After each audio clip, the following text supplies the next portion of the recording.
آج رمضان المبارک کی 3 تاریخ ہے اور یہ 1445 ہجری کا رمضان ہمارے لیے کئی وجوہ سے امتیاز رکھتا ہے۔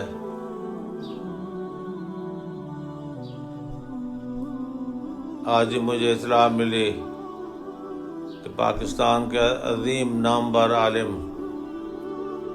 اور اہل سنت کی متحرک اور کام کی شخصیت پیر محمد افضل قادری رحمۃ اللہ علیہ سجادہ نشین گجرات دنیا فانی سے انتقال کر گئے۔ انا للہ و انا الیہ راجعون، اللہ تعالیٰ ان کی مغفرت فرمائے۔ تو انہوں نے ہر زمانے ہر تاریخ میں اہل سنت کا کاز اور اہل سنت کا موقف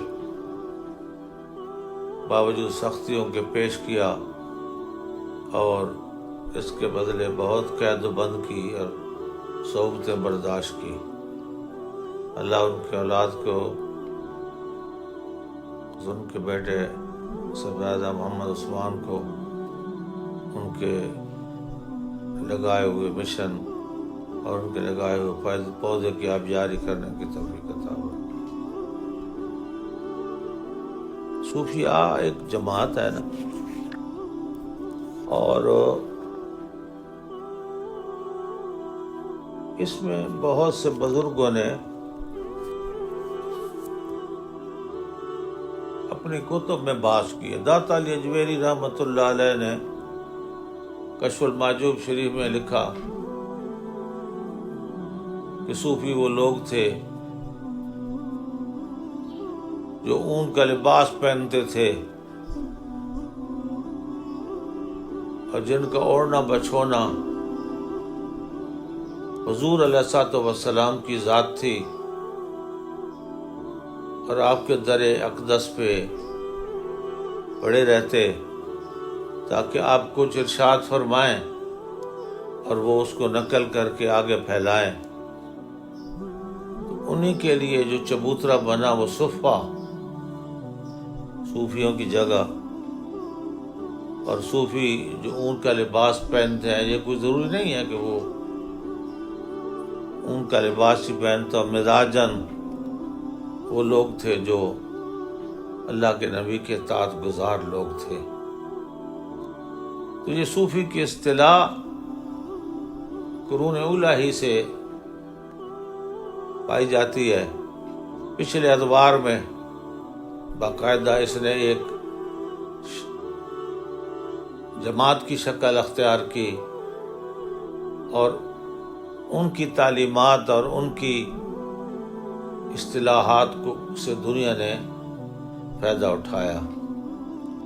جب کوئی شخص ان کی باتیں پڑھنا یا سننا چاہتا ہے نا، تو پھر کچھ ان کے اصطلاحات ہے اس سے واقف ہونا ضروری ہے، کیونکہ اگر واقف نہیں ہوگا تو پھر وہ اس سے غلط معنی مراد لے گا اور ان کی قافیوں سے یا ان کے مدحیہ اشعار سے وہ غلط تعویل کر کے دنیا کو بھی گمراہ کرے گا، خود بھی گمراہ ہوگا۔ تو صوفی وہ شخص ہے جس کا دل اللہ کی طرف لگا ہوا ہو اور اس کا دل غیر اللہ کے تصور سے ہی پاک ہو۔ تو اس کے گھر میں تو صرف اللہ کی ذات ہی ہوتی ہے، اس کے خیالات اور اس کے تصورات میں صرف اللہ کی ہی باتیں ہوتی ہیں۔ اس لیے صوفیاء کی اصطلاح میں وہ شخص ہے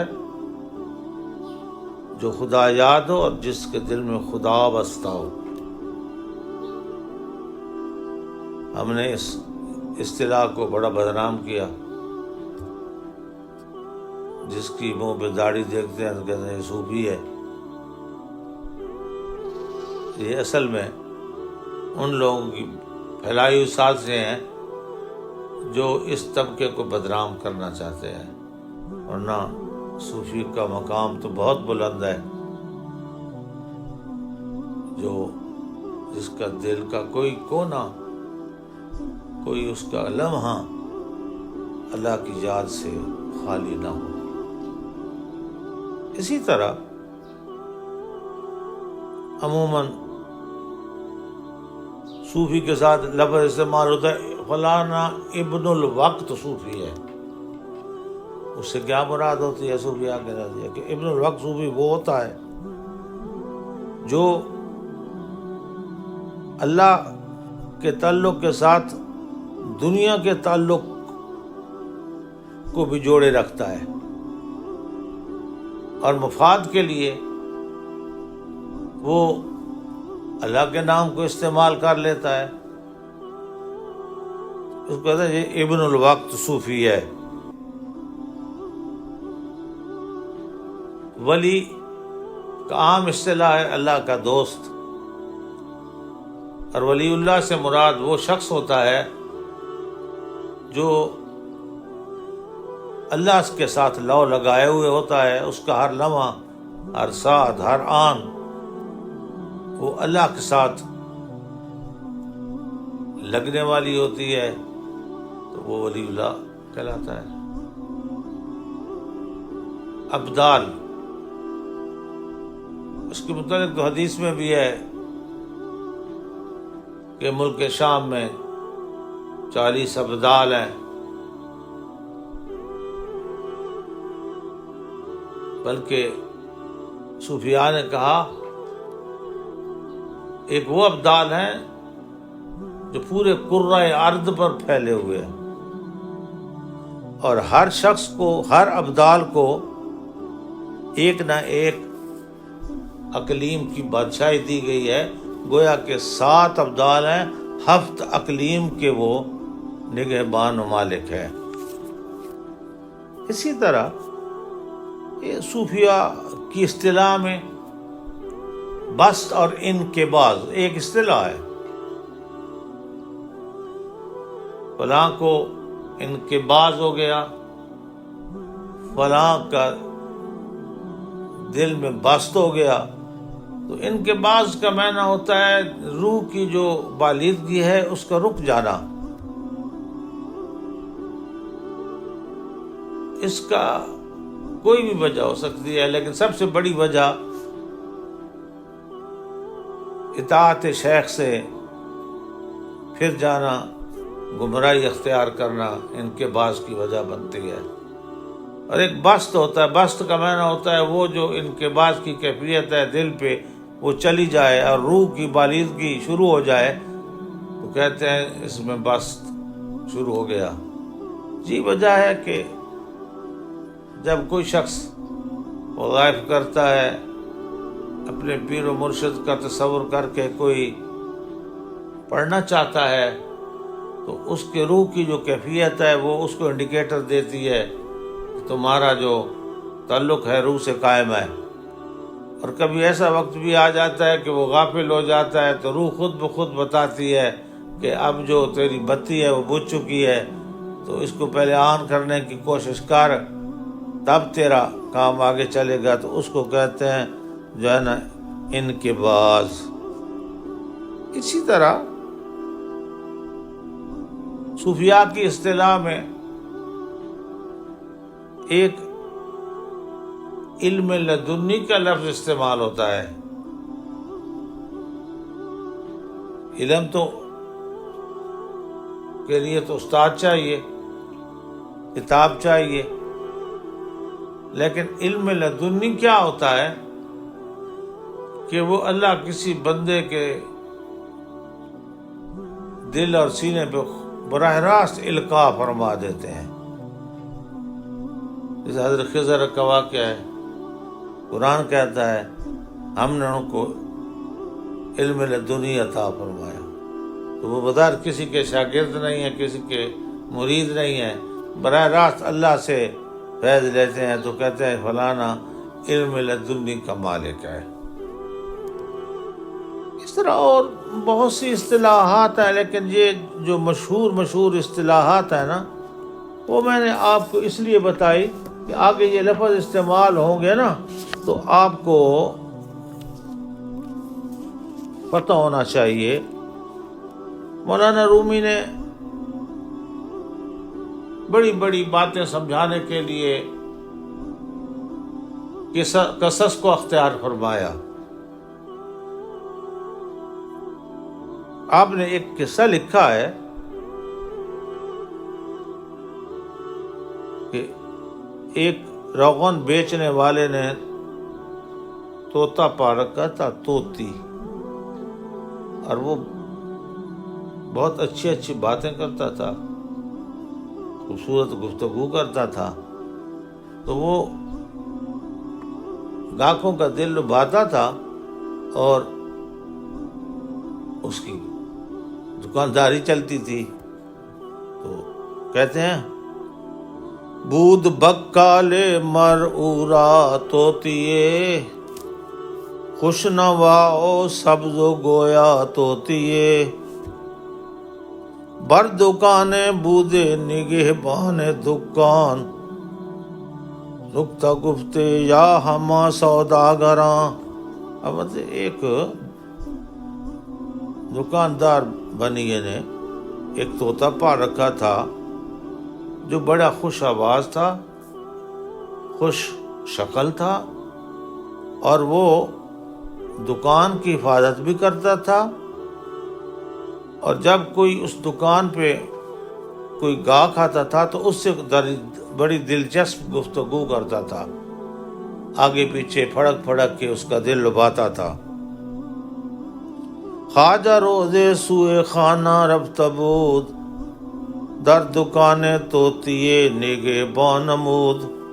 ایک دن وہ جو مالک تھا نا، وہ گھر گیا اور دکان کی جو نگرانی ہے نا وہ اس طوطے کے سپرد کر گیا. گربہ برجست ناگہاں بر دکان، بیر موش طوطیک از بیم جاں. اچانک اس دکان میں ایک بلی آ گھسی،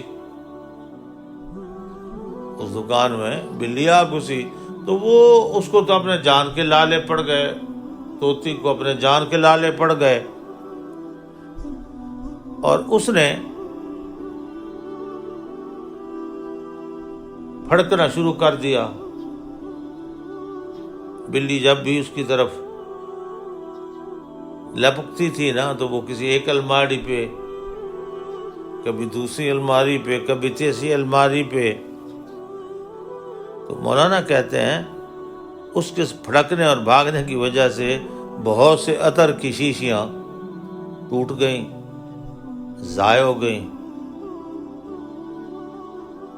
از سوئے خانہ بیامد خواجاش، بر دکانے نشت فارغ ایشاں. وہ خوش اگر آیا نا گھر سے تو وہ تو خوشی خوشی گھر آیا، اس نے دکان کی سیٹ سنبھالی تاکہ اب دکانداری کرے. لیکن جب اس نے دیکھا کہ ہر طرف وہ جو ہے نا عطر انڈلا ہوا ہے، شیشیاں ٹوٹی ہوئی ہیں، اور وہ جو اس کا قیمتی متاع تھا وہ اس کو برباد ہوتا نظر آیا. پھر کیا ہوا؟ اس نے غصے میں اس طوطی کو مارا. اور پھر کیا ہوا کہ وہ جو طوطی تھا نا، ناگہانی چولکا میں گزشت، باسرے موئے چو پشتے تاز تشت. اس کا سر زخمی ہو گیا، سر کے بال چلے گئے اور طوطی خاموش ہو گیا. طوطی خاموش ہو گیا. ہم مالک کو ویسے موت آ پڑی کہ جس کی وجہ سے میرے گاہک آتے تھے اب وہ تو ہو گیا ہے خاموش، گاہکوں نے آنا کر دیا ہے بند۔ تو طوطی بیٹھا رہتا تھا خاموش اور مالک اداس بیٹھا رہتا تھا کہ گاہک نہیں ہے۔ کہ اچانک ایک گدڑی پہنے ایک فقیر دکان سے گزرا اور اس کے سر پر بھی بال نہیں تھے اور اس کا جو جبہ کہیں یا گودڑی کہیں وہ پھٹی ہوئی تھی جگہ جگہ سے۔ طوطی اندر گفت آمد زماں بانگ بر رویش زدہ چوں آکلا۔ طوطی نے جب اس کو دیکھا نا کہ ایک فقیر آیا ہے جس کے سر پہ بال نہیں ہے اور گودری اس کی پھٹی ہوئی ہے، وہ تو دکان پہ آیا مانگنے کے لیے، کہ طوطی فوراً بول پڑا کچے اے کو با کلا آمیختی تو مگر شیش روغن ریختی۔ تو اس طوطی نے کہا بھائی تجھے بھی کچھ شیشیاں توڑی ہیں، تجھ نے بھی کوئی شیشیاں توڑی ہیں، تیرے سر کے بال بھی گنجے ہو گئے ہیں، تیرا لباس بھی پھٹ گیا، تے نے کس کی شیشیاں توڑی ہیں؟ اصل میں کار پاکا اب مولانا اس کو نتیجہ نکالتے ہیں۔ کار پاکا را کی آسد خود مگیر گرچہ باشد در نوشتن شیر و شیر۔ فرمایا چونکہ اس کی سمجھ اتنی تھی تو اس نے سمجھا بھائی میرے بال جو مالک کی ضرب کی وجہ سے میرا سر گنجا ہو گیا ہے، تو یہ جو شخص آیا ہے نا اس نے بھی کچھ شیشیاں توڑی ہیں اور اس کو بھی کسی نے مارا ہے اور اس کا سر بھی گنجا ہو گیا۔ کہ اس نے کیوں؟ کہ اس نے اپنا حال دیکھ کر قیاس کیا اور وہ گفتگو اس سے کی۔ مولانا کہتے ہیں کہ نیک لوگوں کے کام کو اپنے اوپر قیاس مت کرو، حالانکہ یہ قیاس غلط تھا، یہ قیاس غلط تھا، لیکن طوطی کی جو ذہن تھا، طوطی کا جو دماغ تھا، جو اس کی چھوٹی سی سوچ تھی، اس نے اس کے مطابق گفتگو کی۔ تو مولانا کہتے ہیں پاک لوگوں کا جو کام ہے نا اس کو اپنے کام پر قیاس نہ کرو۔ گرچہ باشد در نوشتن شیر و شیر، کہ لکھنے میں شیر اور شیر ایک جیسے ہوتے ہیں، شیر اور شیر ایک جیسے ہوتے ہیں، لیکن اس میں زمین آسمان کا فرق ہے۔ شیراں باشد کے شیراں باشد کے مرد را خورد شیراں باشد کے مردم را درد۔ آپ فرماتے ہیں شیر دودھ کو کہتے ہیں اور دودھ انسان پیتے ہیں، اور شیر وہ ہوتا ہے جو آدمی کو چیر پھاڑ کھاتا ہے۔ ظاہری الفاظ میں تو ایک جیسے تھے، لکھنے میں بھی ایک جیسے تھے، لیکن ان میں زمین آسمان کا فرق تھا۔ شیر اور شیر کو اگر ملاؤ گے تو شیر تو دودھ کو کہتے ہیں، دودھ پیا جاتا ہے، شیر وہ ہوتا ہے جو آدمیوں کو پھاڑ کھاتا ہے، درندہ ہوتا ہے۔ اشک یارا دیدہ بینا نبوت نیک و بد در دیدہ ایشاں یکساں نبوت۔ فرمایا جو شقی بدبخت لوگ ہوتے ہیں ان کی تو پہچان والی آنکھ ہی نہیں ہوتی، وہ پہچان نہیں رکھتے، اور نیک اور بد ان کے نزدیک برابر ہوتے ہیں، اللہ والے اور عام لوگ ان کے نزدیک برابر ہوتے ہیں۔ اسی لیے وہ کہتے ہیں ان کی 2 آنکھیں تو ہماری بھی 2 آنکھیں تو ان کی بھی 2 آنکھیں، ہمارے 2 پاؤں تو ان کے بھی 2 پاؤں۔ ہاں جی، تو وہ اپنے آپ پر ان کو قیاس کر لیتے ہیں، اور جو خامیاں اور عیب اپنے دیکھتے ہیں نا وہ ان پہ چسپاں کر دیتے ہیں، حالانکہ ظاہراً مماثلت ہے لیکن اندر معانی میں کوئی مماثلت نہیں ہے۔ جس طرح شیر اور شیر لکھنے میں ایک جیسے ہیں لیکن اس کے معنی کو دیکھا جائے تو کروڑوں میلوں کا فاصلہ ہے۔ ہم سری با انبیاء برداشتن، ہم سری با انبیاء برداشتن، اولیاء را ہم جو خود پنداشتن، کہ وہ لوگ انبیاء اور اولیاء کی ہم سری کا دعویٰ کر دیتے ہیں، کہتے ہیں ہم بھی انہی کی طرح ہیں، وہ ہماری طرح ہیں۔ گفتہ اینک ما بشر ایشاں بشر، گفت اینک ما بشر ایشاں بشر، ما ایشاں بستہ خواب مخر، کہتے ہیں ہم بھی بشر ہیں، وہ بھی بشر ہے، ہم بھی بشر ہیں۔ قرآن جی کہتا ہے نا کہ بنی اسرائیل والوں نے کہا یہ کیسا موسیٰ اللہ کا پیغمبر ہے، پیغمبر تو کوئی عالیشان ہونا چاہیے، یہ تو ہماری طرح ہے، کھاتا ہے پیتا ہے بازاروں میں پھرتا ہے، تو یہ کیسے اللہ کا برگزیدہ ہو سکتا ہے؟ یہ بھی کہتے ہیں کہ یہ ہماری طرح بندہ ہے، ہماری طرح کھاتا ہے، ہماری طرح سوتا ہے، ہماری طرح بیٹھتا ہے۔ اینا دانستہ ایشاں از غمے ہست فرق خرق درمیاں بے منتہے، فرمایا ان کو کوئی سمجھائے کہ اے عقل کے اندھو، ان کو کوئی سمجھائے کہ اے عقل کے اندھو، ان کے درمیان اور تمہارے درمیان تو زمین و آسمان کا فاصلہ ہے۔ کار پاکانہ قیاست خود مگیر، نیک لوگوں کے کاموں کو اپنے اوپر قیاس نہ کرو، تمہارے درمیان اور ان کے درمیان ہزاروں میلوں کا فاصلہ ہے۔ ہر دو گو آہو گیا خوردند آب، زی جکے سرگین شد عظیم مشک ناب، ہرن ایک قسم ہوتی ہے ہرن کی جس کے ناپ سے مشک ناپا پیدا ہوتی ہے، اور دنیا میں سب سے قیمتی خوشبو وہ نافا کی خوشبو ہے، نافا کی خوشبو ہے۔ میں پھر رہا تھا جدہ شریف، تو میں نے ایک عطار کی دکان دیکھی، تو میں نے کہا چلو یار تھوڑا سا وقت ہے، جس کی دکان بڑا لمبا سٹور تھا، تو میں نے ان کے سیل مین سے کہا کہ مشک نافع ہے، مشک نافع ہے، میں نے کہا ہے، تو وہ نافع جو ہرن کا اندر